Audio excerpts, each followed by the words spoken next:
Patrick's Case Study by Anne-Louise Knaggs and Monica Narayan. Patrick has smoked for 40 years, which increases his risk of emphysema and chronic bronchitis due to harmful chemical inhalation. This results in reduced gas exchange and loss of elastic recoil, leading to air being trapped in the alveoli. Due to chronic bronchitis, excess mucus builds up, causing the airways to get blocked, and therefore all of these factors would be contributing to Patrick's respiratory symptoms. Furthermore, Patrick is experiencing tachycardia, which is evidenced by his increased heart rate of 155 beats per minute. Normal heart rate is between 60 to 100 beats per minute, and this may be due to heart damage caused by his myocardial infarction at age 68 and worsening left-sided heart failure. As well, Patrick will have reduced oxygen saturation due to his COPD, and his heart is overcompensating for the lack of oxygen and therefore beating faster to pump blood to body tissues. Patrick has swollen legs, which is affecting his mobility and circulation. This is likely to be caused by chronic bronchitis, which leads to pulmonary edema due to fluid retention in tissue and air spaces within the lungs. Due to Patrick's long smoking history, his exposure to nicotine causes the arteries and veins to constrict, which makes the heart work harder to pump to other parts of the body, increasing heart rate and blood pressure. Patrick is likely to be suffering from peripheral artery disease, which is evidenced by his increased LDL and triglycerides and decreased HDL, leading to atherosclerosis due to fatty deposits in the arteries. This makes the heart work harder to pump the blood to body tissues and contributes to an increased heart rate. Patrick has suffered a myocardial infarction and is experiencing a worsening of his left-sided heart failure, which prevents the left ventricles from pumping efficiently and providing oxygen-rich blood to the body.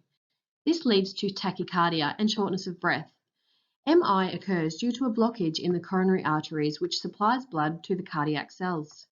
When the blockage occurs, it damages the muscle cells of the heart, which causes tachycardia due to an increased demand for cell oxygen. COPD and left-sided heart failure are not directly related, however the two conditions can exacerbate each other. COPD has developed from Patrick's long history of smoking due to harmful exposure to chemicals which damages the alveoli and causes loss of elastic recoil, making it harder to exhale air and remove carbon dioxide from the lungs. It is likely Patrick has a combination of emphysema and chronic bronchitis, which may lead to right-sided heart failure due to pulmonary hypertension. Similarly, left-sided heart failure can also lead to right-sided heart failure, resulting in pulmonary edema, which can make breathing more difficult for an individual with COPD. Due to COPD, there is not enough oxygen in the blood, placing extra stress on the heart, which also is worsening symptoms of left-sided heart failure. Patrick's previous history of MI and hypertension has likely contributed to his left-sided heart failure. MI possibly occurred due to Patrick's high level of LDL and triglycerides and low HDL evidence in his pathology results. This would have led to a buildup of fats in his coronary artery, causing a blockage and reduced supply of oxygen to the heart.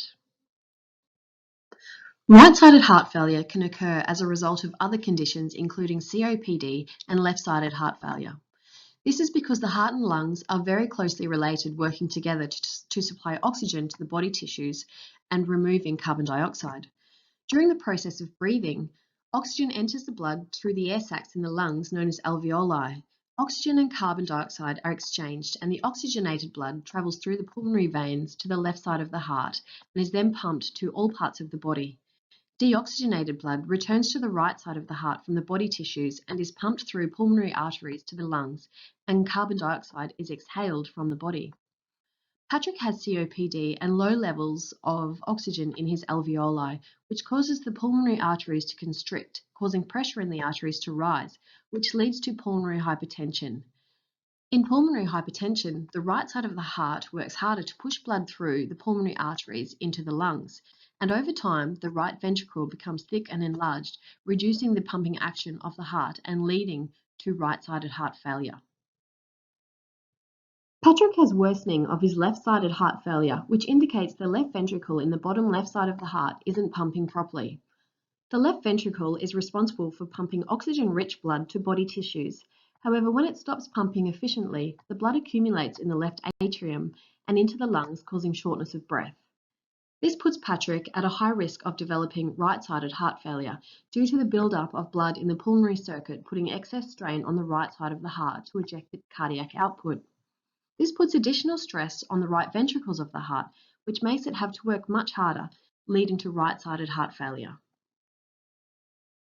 Patrick's sodium blood levels are elevated, indicating hyponatremia, which usually occurs as a result of dehydration due to low fluid intake or other illnesses affecting fluid balance. In addition, Patrick's elevated glucose level indicates his pancreas is not secreting enough insulin to convert glucose to glycogen, which may indicate type 2 diabetes, which also alters blood sodium levels. Hyponatremia can cause swelling in the hands and legs due to edema, along with tachycardia and neurological dysfunction due to electrolyte imbalance affecting the neurons in the brain. This can lead to lethargy, irritability, seizures, twitching, and restlessness. Patrick's potassium levels are increased, indicating hyperkalemia, which is usually an indicator of kidney disease. This is very possible in Patrick's case, considering his left-sided heart failure, where insufficient cardiac output triggers the RAS system to activate and prioritize blood flow to the brain, heart, and lungs, therefore reducing renal blood flow and causing peripheral edema. Hyperkalemia can also cause disruptions to neuron functions due to nerve damage. Patrick's elevated glucose can be an indicator of type 2 diabetes and causes changes leading to hardening of the blood vessels. Damaged blood vessels can cause nerve damage, neuropathy, leading to tingling, pain, or loss of sensation in his hands, legs, and feet. And finally, Patrick's elevated triglycerides and LDL can lead to lipids building up on the artery walls, leading to atherosclerosis. The fatty plaque deposits can restrict blood flow through arteries if the plaque becomes dislodged, causing a blood clot to form at the site, or the plaque can block an artery carrying blood to the heart and brain, resulting in heart attack and stroke. Patrick has a low level of calcium in his blood, which is known as hypocalcemia, and can happen for a number of reasons, such as renal disease resulting in more calcium being excreted in urine, making it harder for kidneys to activate vitamin D. Another cause could be liver disease. Approximately 40% of calcium in the blood is bound to proteins in the blood, mainly albumin. Therefore, low levels of calcium in the blood could indicate low levels of albumin and can be an indicator of liver dysfunction. Over time, hypocalcemia can affect neurological dysfunction. Patrick's blood results also indicate a low level of hemoglobin, which indicates reduced red blood cells, which can lead to anemia, with clinical features such as shortness of breath, tiredness, and fatigue.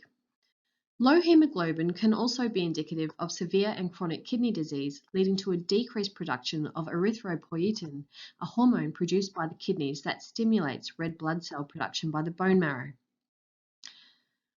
Patrick's high-density lipoprotein is considered good cholesterol, and therefore a low level of HDL is not desirable in maintaining protection from bad cholesterol, LDL, as HDL removes bad cholesterol from the artery walls, which protects the arteries from blocking and causing heart attack or stroke.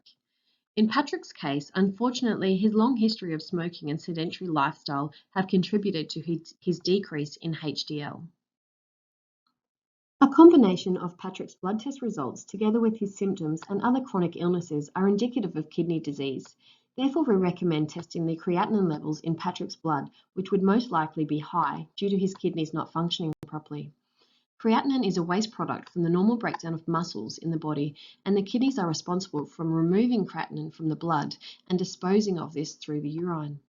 When the kidneys stop functioning properly, the creatinine levels in the blood rise due to poor kidney filtration. Furthermore, the creatinine levels are used to calculate the glomerular filtration rate, which is a more precise measurement of impaired kidney function. A normal male would have a GFR within the range of 97 to 137. However, in Patrick's case, this would be expected to be much lower due to his suspected kidney disease and more likely to be within the range of 15 to 60, which is indicative of kidney dysfunction and chronic and severe kidney disease.